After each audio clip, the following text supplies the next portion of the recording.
না। আমরা প্রতিবন্ধীদের অধিকারটাকে অধিকারের লেন্স দিয়ে দেখি অন্য সকল নাগরিকের মতো প্রতিটি প্রতিবন্ধী মানুষ একই অধিকার যেন ভোগ করতে পারেন সেটা সুরক্ষা করার জন্য বিভিন্ন মন্ত্রণালয়ের একটা সমন্বিত কর্মকৌশলের মাধ্যমে আমরা কাজ আগাতে চাই। আজকে এই কমিটির দ্বিতীয় সভা, ইতিমধ্যেই আমরা কিছু আপডেট পেয়েছি। এটা ধারাবাহিকভাবে আমাদের কিছু কাজ চলছে, সেগুলোর আপডেট।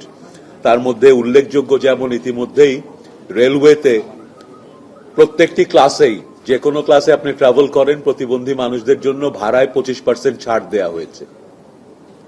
এছাড়াও আপনার মেট্রো রেলেও 25% ছাড় দেওয়া হয়েছে।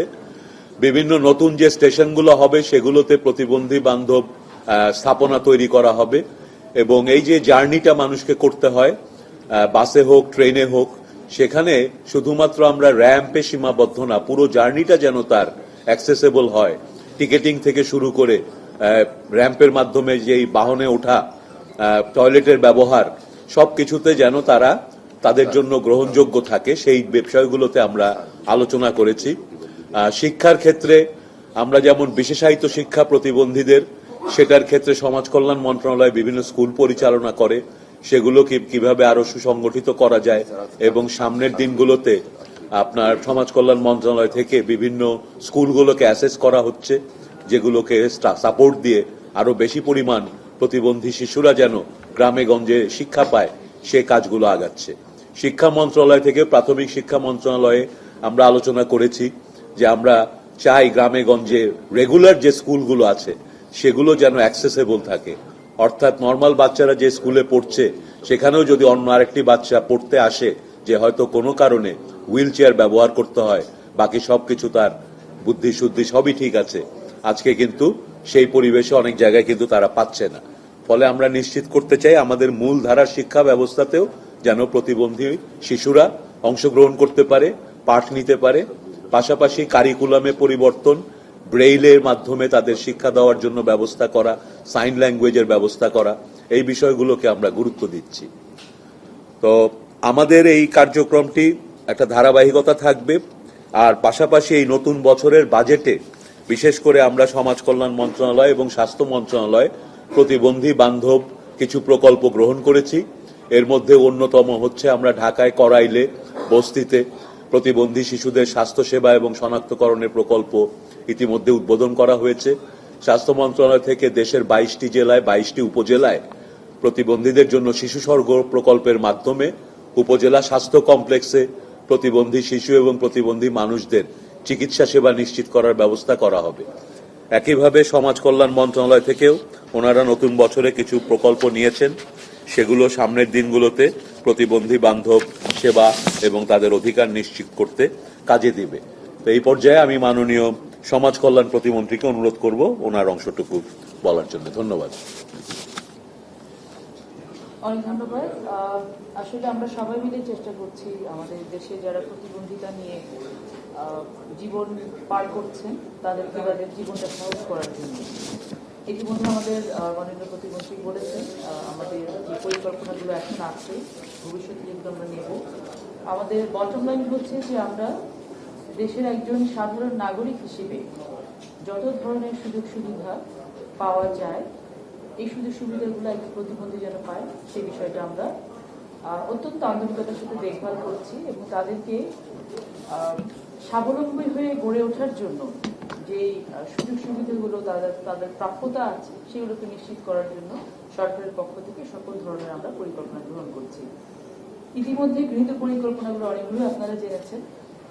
এটার সাথে সাথে আমরা প্রতিবন্ধীদের জন্য ডিজিটাল অ্যাক্সেসিবিলিটি নিয়ে কাজ করছি। কারণ প্রবেশ গম্যতাটা এখন তো আসলে আমরা যত না বেশি থাকি মাটিতে তার থেকে বেশি থাকি হচ্ছে সার্ভারে। একেবারেই সেই জায়গাটা থেকে যেন আমাদের সব ধরনের অ্যাক্সেস আমাদের প্রতিবন্ধী মানুষরা পেতে পারেন সেই বিষয়টাতে আমরা কাজ করছি। সামগ্রিকভাবে চাচ্ছি যে সকলের সহযোগিতা নিয়ে একটি বাসযোগ্য বাংলাদেশ করা, একটি মানবিক বাংলাদেশ গড়ে তোলা, যেখানে কেবলমাত্র একটা সময় প্রতিবন্ধীদেরকে ভাতা প্রদান করে অথবা সহযোগিতা প্রদান করে তাদেরকে একটি মনের ভিতরে একটা জায়গা এরকম তারা তৈরি করতে তাদেরকে চ্যারিটি করা হচ্ছে। আমরা সেই জায়গা থেকে উঠে আসতে চাই। আমরা সেই জায়গা থেকে উঠে এসে প্রতিবন্ধীদেরকে সেই জায়গাতে নিতে চাই যে তারা নিজেরা মনে করবেন যে আমরা দেশের একজন অত্যন্ত যোগ্য এবং সম্মানিত নাগরিক, এবং তাদের ভেতরে প্রতিটা প্রতিবন্ধীর ভেতরে একটি স্পেশাল কোনো না কোনো কোয়ালিটি থাকে। আমরা সেই কোয়ালিটিটাকে তুলে নিয়ে আসার চেষ্টা করছি, এবং তারা যেন সেই কোয়ালিটিটাকে মিট আপ করে স্কিলড হয়ে তারা বাংলাদেশের অর্থনীতিতে তারা পার্টিসিপেট করতে পারে, সেই জায়গাটা তৈরি করার চেষ্টা করছি। এই কারণে আমরা এমন কিছু করছি না যেটাকে আমরা আবার বলছি চ্যারিটি হিসেবে ধরা যেতে পারে। আমরা সেটাই করার চেষ্টা করছি যেটা তারা পাওয়ার যোগ্য, তারা পেতে পারে নাগরিক হিসেবে, সেটাকে তাদের কাছে পৌঁছে দেওয়ার জন্য কাজ করছি। সেক্ষেত্রে আপনাদের সকলের সহযোগিতার প্রয়োজন, এবং আমার আজকে ভালো লাগলো আমাদের আজকে এখানে এটা তৃতীয় মিটিং, এবং তৃতীয় মিটিংয়ে আমরা প্রতিটা মন্ত্রণালয় থেকে এতক্ষণ পর্যন্ত যেটা শুনেছি অনেকটা এগিয়েছেন, মানসিকভাবে তো এগিয়েছেনও, তারপরে এটা আপনারা চেষ্টা করছেন যে কাজগুলোকে আরো অনেক বেশি সামনের দিকে এগিয়ে নিয়ে যাওয়ার জন্য। সেজন্য আমি আন্তরিকভাবে ধন্যবাদ জানাচ্ছি প্রতিটি মন্ত্রণালয়ের যারা এখানে প্রতিনিধিত্ব করছেন। কত আছে সেটা গুনতে গেলে আপনি কিভাবে প্রতিবন্ধিতাকে ডিফাইন করছেন তার উপরে নির্ভর করবে নাম্বারটা কত হবে। দ্বিতীয় বিষয় হচ্ছে প্রতিবন্ধিতার রকম ফেরও নানান রকম, শারীরিক প্রতিবন্ধী, দৃষ্টি প্রতিবন্ধী, শ্রবণ প্রতিবন্ধী, নানান ধরনের প্রতিবন্ধিতা আছে। তো আমি যেটা বলতে চাচ্ছি মূলত আমাদের সেইভাবে ব্যাপক ভিত্তিক একটা 20 কোটি মানুষের দেশে যে বড় আকারে যে জরিপ দরকার এবং যে জরিপটা সব ধরনের প্রতিবন্ধিতাকে কাভার করবে, সেই ধরনের তথ্যের অভাব রয়েছে। এবং আমি মনে করি যে আমরা যে বড় ধরনের আকারে পরিবর্তন আনতে চাচ্ছি সেটার জন্য বেসলাইন হিসেবে হলেও আমাদের একটা বড় আকারের প্রতিবন্ধিতা বিষয়ক জরিপ করা দরকার জাতীয় পর্যায়ে। আর যেহেতু এখন পর্যন্ত সেই ধরনের রিপ্রেজেন্টেটিভ স্যাম্পল দিয়ে বড় জরিপ নাই, আমরা যেটাই পড়ি বা শুনছি সেগুলো অনেকটা অ্যানেকডোটাল এক্সপেরিয়েন্স কিংবা কোনো একটা জায়গার ঘটনা। জাতীয়ভাবে এটা বলার মতন কোনো এভিডেন্স আমাদের কাছে নাই যে প্রতিবন্ধিতা বাড়ছে। দ্বিতীয়ত আরেকটা কারণ, আমরা যারা প্রতিবন্ধীদের নিয়ে কাজ করেছি দীর্ঘদিন আমরা লক্ষ্য করি প্রতিবন্ধী জনগোষ্ঠী কিন্তু মূলত একটা ইনভিজিবল পপুলেশন। আমরা এদেরকে দেখতে পাই না সমাজে।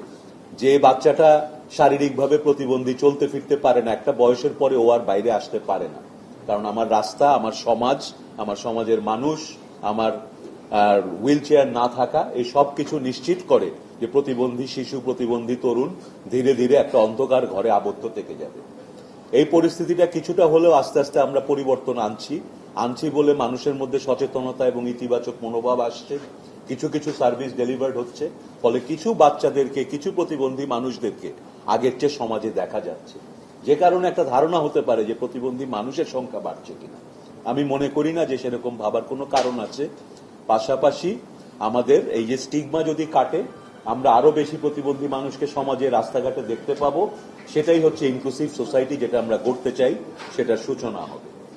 তো সহজ উত্তর হচ্ছে আমাদের ডেটা নাই, একটা জরিপ লাগবে, এবং আস্তে আস্তে আমরা সমাজে মানুষের মনোভঙ্গি পরিবর্তন ছিল না। আজকের পৃথিবীতে সেগুলো আমরা সেই টেকনিক্যাল নোহাউ গুলো জানি, বিভিন্ন গুড প্র্যাকটিসের এক্সাম্পল আছে। আর আপনারা যদি মন্ত্রণালয়গুলো থেকে